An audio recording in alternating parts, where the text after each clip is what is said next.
Hey friends, Tyler here, aka B-Girl Dern on behalf of the Shuffle Circle. And today I want to talk to you guys a little bit about that double bounce concept, but more specifically about when to break the double bounce and how to use falling back onto it to really just bring the attention to the power and potential size of a great running man in T-step. So one of the first tutorials we ever made was Bridget's double bounce video, so definitely check that one out, but I'll talk a little bit more about it here just to kind of hone in on this concept. Well, first of all, let's talk a little bit about creating some height within your running man. So we can do this by coming up on the toe when you come up to universal transition point on either foot, as opposed to just having a flat foot that's on the ground.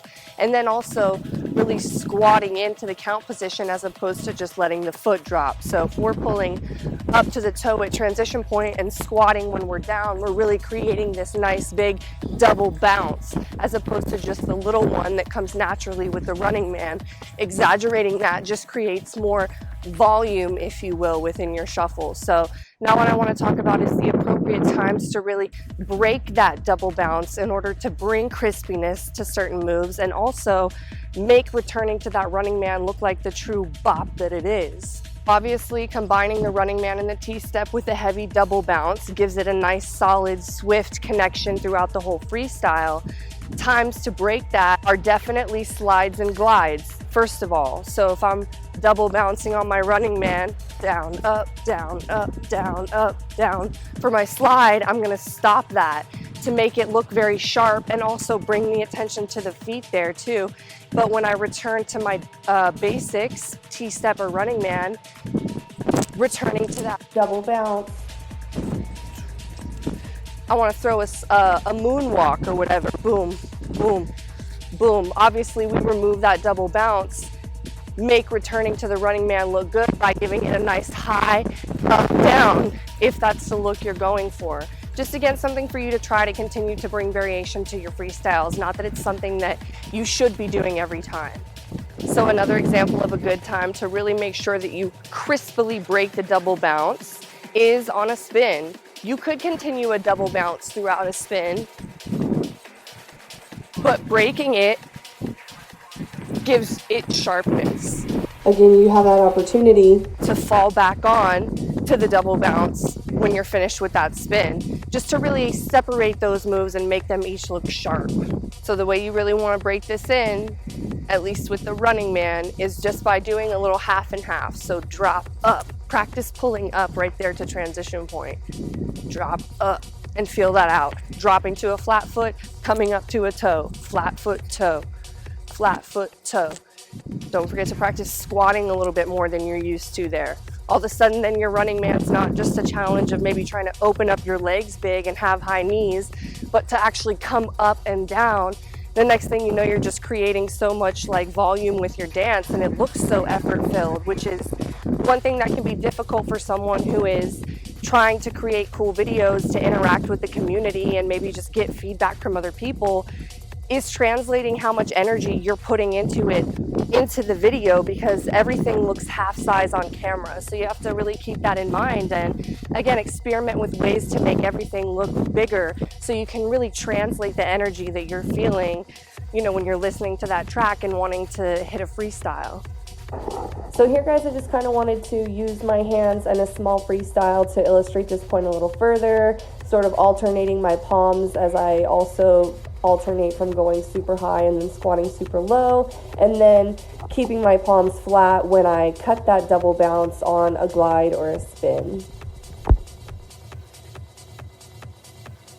All right, now we're talking about spin. We're talking about going into them clean. We're talking about exiting out of them clean. We're talking about many rotations, talking about single rotations, all of the above. So let's get straight into it.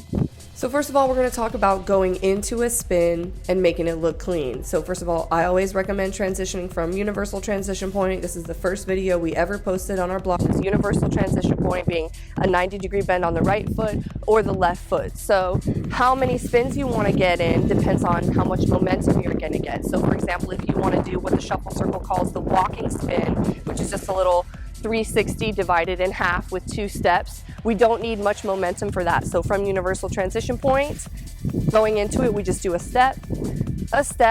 But again, I'm going to explain to you my coming out of it rule is that as you're finishing the spin, the key is to come up to universal transition point before you finish, so that way you can come down in a running man there, as opposed to coming up to transition point and then running manning.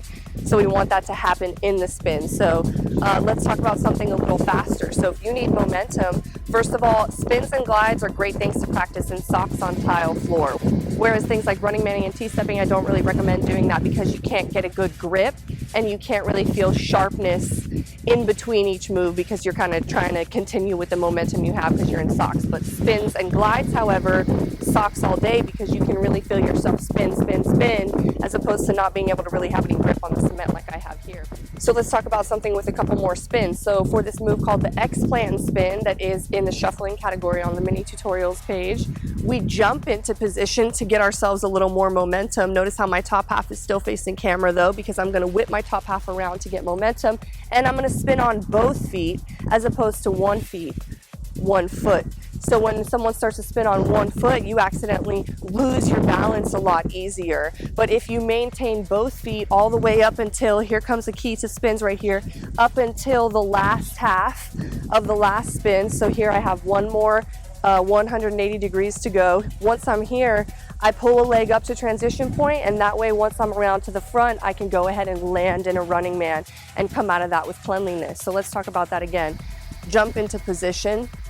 There goes 1 360, a 180, pull up, land on the next count, as opposed to getting here and then going boom, boom. We want that all to happen in one swift motion. So if I just did 1 spin instead of 2, pulling up pretty much instantly to land. So let's demonstrate that with 1 more spin. So for another spin that I like to do from transition point, what I'll do is plant, squat and crank to the left, and then I'm gonna pull up and pull my feet together and spin to the right, again pulling up to transition point and landing once I'm back in the front. So that's from universal transition point, squat, pull together and up, transition point, land. So a little faster would be running man, squat and crank, up, land. On the other side, running man, squat, pull up, turn, transition point, land. So again, one of the major points that I'm trying to get across here is one that we've already illustrated, which is coming from transition point into anything on your way in. So from here, we don't go directly to here. From here, it would be up, boom, boom, up, down. Always to transition point on your way into and out of something. From to the walking spin, up, step, up, boom. So this applies to the X-Plan spin. We go running man, up, X, spin, up, down.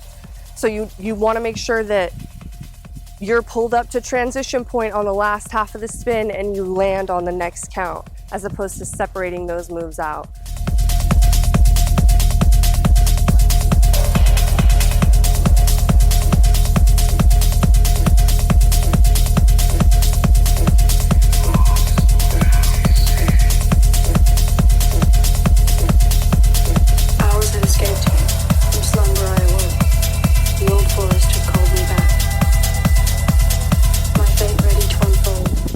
Your first time at the Shuffle Circle, guys, don't forget to become a member. That way you can receive email notification about any sort of content that drops, be it little breakdown of basics like this, or our mini tutorials, or brand new merch, which you can check out if you go to the merch tab up there at the top of the page. And we're looking mad forward to seeing everybody at our workshop that's going to be at EDC Orlando, guys. Tickets are at the main homepage of the website. My memory slowed down.